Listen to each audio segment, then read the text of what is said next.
नमस्कार लोगोफोर नोंथांमोनखौ आंनि गोसो गोरबोजों बरायनानै लाग्रानै थाबाय। दिनै नोंथांमोननि गेजेरावहाय लाबोनो सानदों आङो दिनैहाय जोंनि बिटिआर आवहाय गोबांथार सान्थि सुक्ति जाबाय होननानै दिनै मानगोनां प्रमद बर' आरो बेयाव थानाय गासै सरकारनि सुबुंफोरा मिनिस्टारफ्रा एमसिएलएफ्रा इएमजिएमफ्रा बुङो। नाथाय नैबे चिराङाव एथबां अस्त्र बबेनिफ्राय मोनबावखो रायजो राजाफोर बे मोनसे सोंथि फैदों। नोंथांमोनहा गमामायै सान्थिखौ मोनबारबाय नामा? नोंथांमोना कमेन्ट सेक्सनजों बुंहर। आरो दिनै एम बाथानि गासै जे नैबे एनएलएफबिखौहाय गमामायै हाग्रामा सारा दामारदोंमोन नामा? नैबे मा होनो फेरेंगा इएम बिथाङा मा बुंदों माखासे आङो फुराना भिडिअ क्लिपखौ नोंथांमोननि गेजेरावहाय लाबोनाय जाबाय। बे जोबोद अननाय जादों। गावजों गाव बेबायदि सोंखारिलायनाया जोंनि बर' हारिनि मोनसे हानि होननानै आङो सानो। रायजो राजाफोर जोंनि गेजेराव बेबायदिनो राजनितिखौ लानानै गादिफोरखौ लालायनानै गावजों गाव बेबायदि गोजौ गाहाय सानलायनाय बोख्लायलायनाय गादबनानै जालायनाय बेफोरबायदि जानाया मोजां नङा। बेफोर गासै जोंनि बर' हारिनि थाखाय सेफटिसो बायदि होननानै आङो सानो। जुदि गोरोन्थि जादोंब्ला नोंथांमोना कमेन्ट खालामहरनायनि गेजेरजों बुंहर।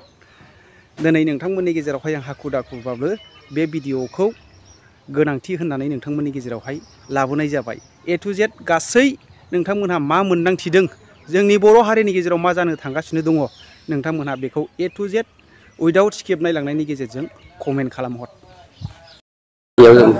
बाखियाव जों मोननैसो फ्रेन्डलि गेलेदों ओमफ्राय बाखिया जोंहा फोथायनाय दं फ्रेन्डलि गेलेनायावबो आरो जोंनि पारमानेन्टलि जोङो बिजेपिजों रायलायनानै माखासे सिटआव जों आलदाय लानाय जादों। जों गासिबावबो देरहागोन थामहिनबा आउट अफ 12 जों 11आव देरहानाया कनफार्म।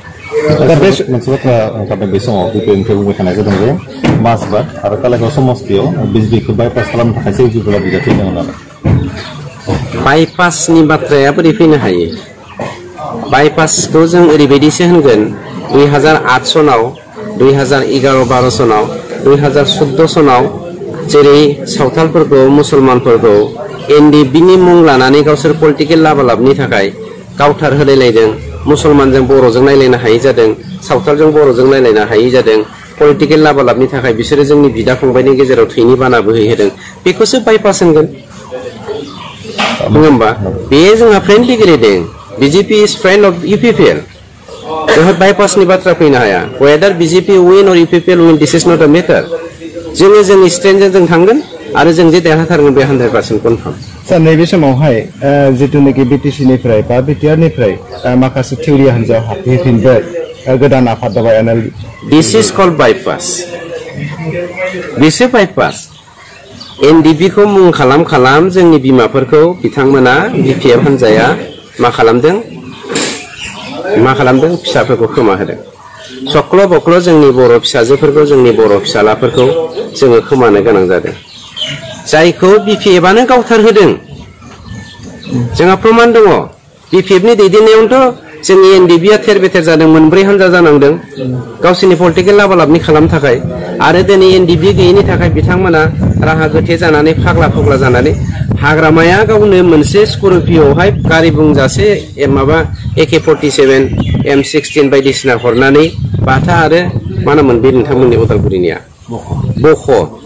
बख'नो मा खालामदों बिथांमोना हाग्रामायाव अरुणाचल आरो बे भुटान सेरावहाय सिलायहैदों। हाग्रामायाथ' गावनो हमजादों। आरो बे national liberation of front of बर'लेण्डनि गेजेरजों हाग्रा सेर सेराव थानाय हाजो सेर सेराव थानाय जोंनि बर' फिसाफोरखौ इउपिपिएलनो होनाङा इउपिपिएलनो भट होनाङा होननानै दिनै सिगि सग' खालामदों। आं बेखौसो कुइसन खालामदों मानो बिपिएफआ बाइपास खालामबाय थादों जे दिनै जोंनि बे हाजो ओनसोलाव थानाय हाजो सेर सेर थानाय जोंनि बर' फिसाफ्रा 7000 इयार्स जोङो बेवहाय रायजो जादों। जों बर' फिसाया जिसु ख्रिस्ट'आ जोनोम जानायनि 5000 बोसोरनि सिगांनिफ्रायनो जों बे हादोराव दङ। आरो बे हादोराव थानानै दिनै जोङो 21st सेन्चुरियाव more than 67% बर'फ्रा लेन्डलेस। आरो बे लेन्डलेस बर'फोरखौ माबानानै बांहोनानै जोङो 80% 90% बर'फोरखौ लेन्डलेस खालामनायनि थांखियाथ' बिपिएफआनो। आरो बे नेशनेल लिबारेशन फ्रन्ट अफ बर'लेण्डनि गेजेरजों जोंनि गेजेराव आरो बर' बिमाखौ सोगाबबावनो नागिरदों नामा? जोंनि गेजेराव आरो बिदा फंबायनि गेजेराव थैनि बाना खालामनो नागिरदों नामा? बेफोर पलिटिकेल सार्थनि थाखाय बेखौसो जोङो होनगोन बाइपास। बे जाथाया सोरनिबा पलिटिकेल हान्जानि आखाइ दङ नामा? हाग्रामाया दङब्रा, हाग्रामा दं।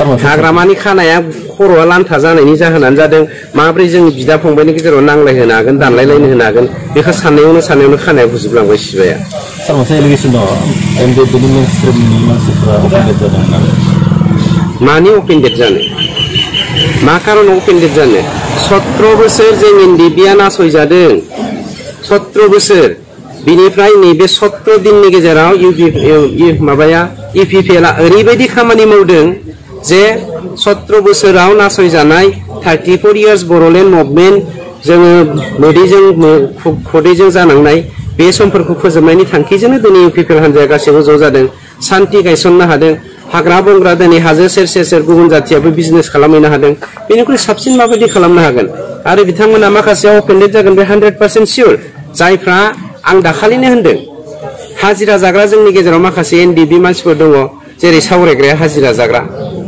धीरेना हाजिरा जाग्रा बे नोंथांमोननि खाथिनि थानाय फैलाव बिथांमोनाथ' बिपिएफनि हाजिरा जाग्रासो जाय जोंखौ खामला जाग्रा होननानै बुङो बर' रावावहाय बिथांमोननि थाखायनो जोंनि मानसिफ्रा अफेन्डेड जादों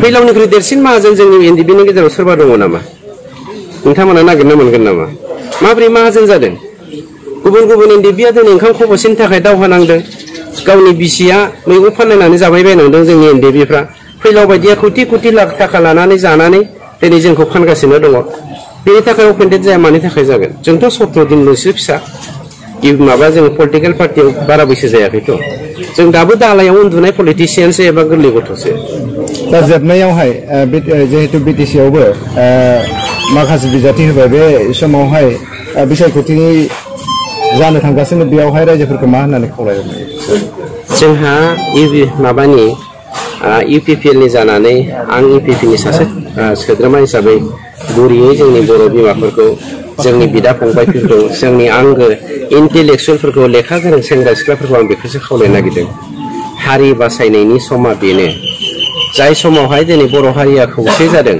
बे समाव बर' हारिखौ फोजोबस्रांनायनि थांखिजों जे बिपिएफआ थांनाय 17 बोसोराव थैनि बाना बोहैहोबाय थादों आरो नेशनेल लिबारेशन फ्रन्ट अफ बर'लेण्डखौ दानानै थैनि बाना बोहैबावनो नागिरदों बेफोरनिफ्राय बारग'नोब्ला हारिखौ जौगाहोनोब्ला बा जोंनि बे 21st सेन्चुरियाव ग्लबेल एरायाव मोनफ्रोमबो 14 साननि गेजेराव जे मोनसे माबा राव हारिमु थुनलाइया गोमोरलांगासिनो दङ बेफोरबायदि गोमोरनो नागिरनायनिफ्राय बर' हारिखौ जुदि बासायनो नागिरदोंब्ला आं मोनसे रिक्वेस्ट खालामदों जोंनि जोहोलावजोफोरखौ जोंनि अनसुलि बिमाफोरखौ जोंनि बिफाफोरखौ बिदा फंबायफोरखौ जोङो सांग्रां जानायनि सम फैदों हाग्रामानि गाज्रि राजखान्थि जायखौ जोङो होनगोन सकुनि बिथांनि राजखान्थिया सकुनि आरो बिनिफ्राय जों जुदि बारग'नोब्ला जोङो दिनै खौसे जानांगोन आरो खेबसेल' जोङो हाग्रामा बायदि बुङा सानसेखालि आंखौ हाग्रामाया होनदोंमोन आदा आंखौ 25 बोसोर खुंनो होदोब्रा सिलभार जुबुलि बानायहोदो हगारजोबना होनोसै आं बिनि उनाव होनदों